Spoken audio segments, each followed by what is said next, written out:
I'm going to draw a parallel to leadership using a parenting example. In this parenting example, it involves a grandmother, and she has just received custody of her grandson. You see, this boy's mother was just arrested and is somebody that is addicted to drugs, and this boy has had a rather tumultuous upbringing up until this point in time. This grandmother is very concerned about this grandson. She wants to raise him in the best way possible. She wants to raise him in a way that he doesn't become addicted to drugs and that he could thrive in society a lot better than what his mother is. And this grandmother brings this boy to the doctor because he's got some behavioral issues. In fact, in the doctor's office, he's rather chaotic. He's unplugging the computer, he's pulling out drawers, he's running around. And it was a pretty ineffective doctor's visit because of the chaos that this boy created. And so the doctor left the office for a short time.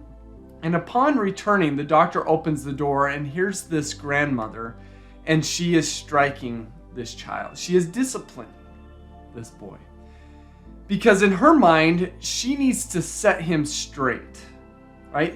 She can't tolerate that type of behavior, and so she's disciplining him in a rather physical way in order to get that to stop.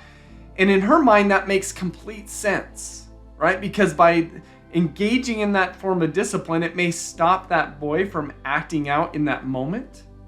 But what this grandmother has a hard time understanding is that her behavior and what she's doing can cause rather severe psychological damage that will make that boy become more likely to become addicted to drugs when he is an adult. And she has a hard time seeing that. In fact, she probably can't see that because she doesn't understand the connection between abuse and trauma and drug addiction later in life. And so if she wants to really help her son, what she's got to do is she's got to help herself.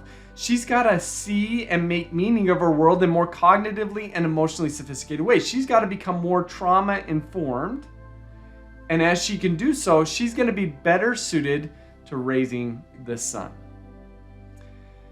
This application, I think, is relevant to leadership because many times leaders handle problems and failure in the workplace very similarly to this grandmother. When problems occur, they lash out at their employees. They're willing to eat at the culture of that organization in order to ensure short-term gains, but what they're doing is they're inhibiting long-term success. They're ruining the culture that is necessary for long-term success. This type of behavior is incredibly common. And the only way that we could rectify this is by helping leaders to vertically develop. Vertical development is all about helping leaders elevate their ability to make meaning of their world in more cognitively and emotionally sophisticated ways. And if we're not talking about vertical development in our workplace, we're going to have a really hard time creating the culture in the atmosphere that employees need to thrive at their highest level.